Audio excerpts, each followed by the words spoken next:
Il faut imaginer quand je reçois une critique, quand je reçois une phrase qui me blesse ou que mon amoureux acte quelque chose qui est difficile ou douloureux pour moi, il faut imaginer que ce que ça fait dans le champ émotionnel ressemble un peu à ces ballons de baudruche qui, sur une première phrase, commencent à remplir un peu la tension intérieure. Et puis, pour peu que ça se reproduise, ça se remplit encore.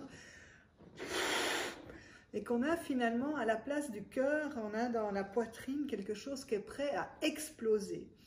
Et c'est bien évident que si je lâche tout et que je me mets en colère et que je dis ce que j'ai sur le cœur et que je le lâche comme ça, ben le ballon il va partir, ça va faire plein de bruit dans le micro et ça va être très désagréable.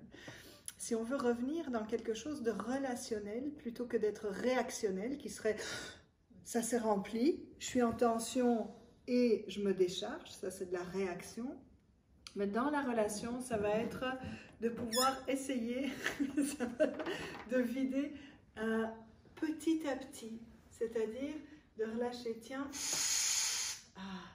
la phrase que tu as et tu m'as entendu et tu t'es excusé, et tu as reconnu que ça m'a fait de la peine, et ça va baisser comme ça au fur et à mesure cette tension. Si je peux apprendre à reprendre moi un élément à la fois et de dire ce qui m'a touché, ce qui m'a blessé. Chaque fois que vous allez nommer ce que ça a fait chez vous, l'impact que ça a eu chez vous, vous allez... bon, des fois c'est...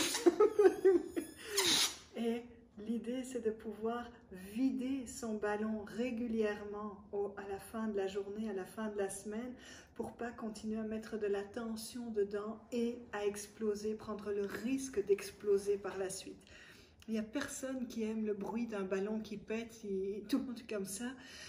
On va essayer dans la relation de faire pareil. Et donc l'invitation pour décharger de l'émotion, c'est vraiment d'y aller petite bouchée par petite bouchée, un pas à la fois, jusqu'à sentir votre cœur beaucoup plus léger. À bientôt pour une autre pépite de com'.